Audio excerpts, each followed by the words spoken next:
എല്ലാവർക്കും എൻ്റെ പുതിയൊരു വീഡിയോയിലേക്ക് സ്വാഗതം. ബീഫ് ഫ്രൈയെ പോലും വെല്ലുന്ന തരത്തിൽ ഒരു സോയാബീൻ ഫ്രൈ എങ്ങനെ തയ്യാറാക്കാം. ആദ്യമായി സോയാബീൻ വെള്ളത്തിലിട്ട് 1 മണിക്കൂർ കഴിയുമ്പോൾ വെള്ളം കളഞ്ഞെടുക്കാം. അതിലേക്ക് 1/2 ടേബിൾ സ്പൂൺ ഉപ്പും 1/4 ടേബിൾ സ്പൂൺ മഞ്ഞൾപ്പൊടിയും 1 ടേബിൾ സ്പൂൺ മുളക് പൊടിയും 1 ടേബിൾ സ്പൂൺ മല്ലിപ്പൊടിയും 1 ടേബിൾ സ്പൂൺ ചിക്കൻ മസാലയും 1/4 ടേബിൾ സ്പൂൺ കുരുമുളക് പൊടിയും 1/2 ടേബിൾ സ്പൂൺ പെരിഞ്ജീരകം പൊടിച്ചതും 2 ടേബിൾ സ്പൂൺ ഓയിൽ കൂടി ഒഴിച്ച് നല്ലപോലെ ഒന്ന് മിക്സാക്കി എടുക്കാം.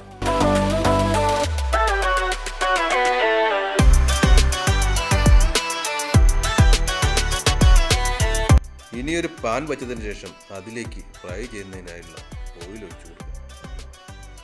ഇനി നമ്മൾ മസാല ഇട്ട് വെച്ചിരിക്കുന്ന സോയാബീൻ കുറേശ്ശെ അതിലിട്ട് ഫ്രൈ ചെയ്തെടുക്കാം.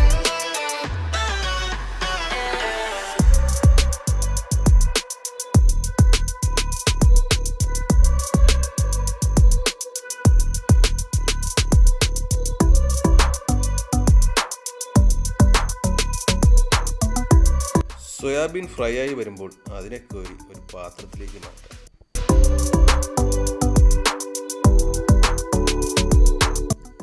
ഇനി നമുക്ക് സോയാബീനുള്ള മസാല തയ്യാറാക്കി. ആദ്യം ഒരു പാൻ വെച്ചതിന് ശേഷം പാൻ ചൂടായി വരുമ്പോൾ ആവശ്യത്തിന് എണ്ണ ഒഴിച്ചു കൊടുക്കുക. എണ്ണ ചൂടാകുമ്പോൾ കുറച്ച് പെരിഞ്ജീരകവും ഇഞ്ചി വെളുത്തുള്ളിയും ചേർത്ത് കൊടുക്കുക.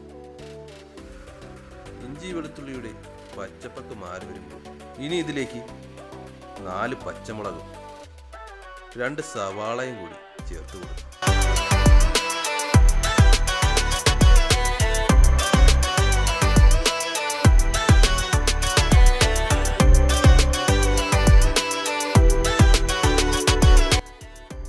കുറച്ച് ഉപ്പ് ചേർത്ത് കൊടുത്താൽ പെട്ടെന്ന് തന്നെ ഇത് വാടിക്കിട്ടും. ഇനി ഇതിലേക്ക് കുറച്ച് കറിവേപ്പില കൂടി ചേർത്ത് കൊടുക്കാം. സവാള വാടിക്കഴിയുമ്പോൾ 1/4 ടേബിൾ സ്പൂൺ മഞ്ഞൾപ്പൊടിയും 1 ടേബിൾ സ്പൂൺ മല്ലിപ്പൊടിയും 1 ടേബിൾ സ്പൂൺ മുളക് പൊടിയും 1 ടേബിൾ സ്പൂൺ ചിക്കൻ മസാലയും ചേർത്ത് മസാലയൊക്കെ നല്ലപോലെ ഒന്ന് മൂപ്പിച്ചെടുക്കാം. ഇനി ഇതിലേക്ക് കുറച്ച് വെള്ളവും കൂടി ചേർത്ത് കൊടുക്കാം.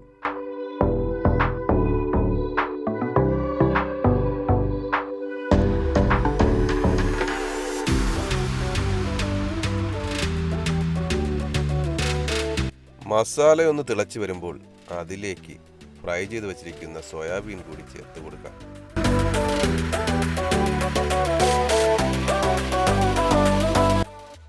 സോയാബീൻ ചേർത്ത് മസാലയൊക്കെ സോയാബീനിൽ പിടിക്കത്തക്ക വിധം ഇളക്കി കൊടുക്കാം.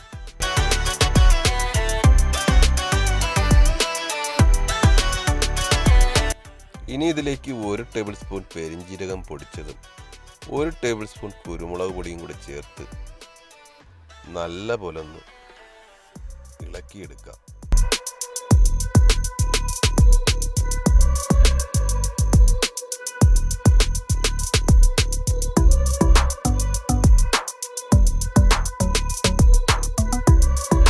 അപ്പോൾ നമ്മുടെ സോയാബീൻ റെഡി ആയിട്ടുണ്ട്. എല്ലാവരും ഒന്ന് ട്രൈ ചെയ്തോ. ബീഫ് ഫ്രൈ കഴിക്കുന്ന അതേ രുചിയിൽ കഴിക്കാൻ പറ്റുന്ന ഒന്നാണിത്. ഇതെല്ലാവർക്കും ഇഷ്ടപ്പെടുമെന്നതിൽ ഒരു സംശയവും. അടുത്ത പുതിയൊരു വീഡിയോയുമായി വീണ്ടും കാണാം.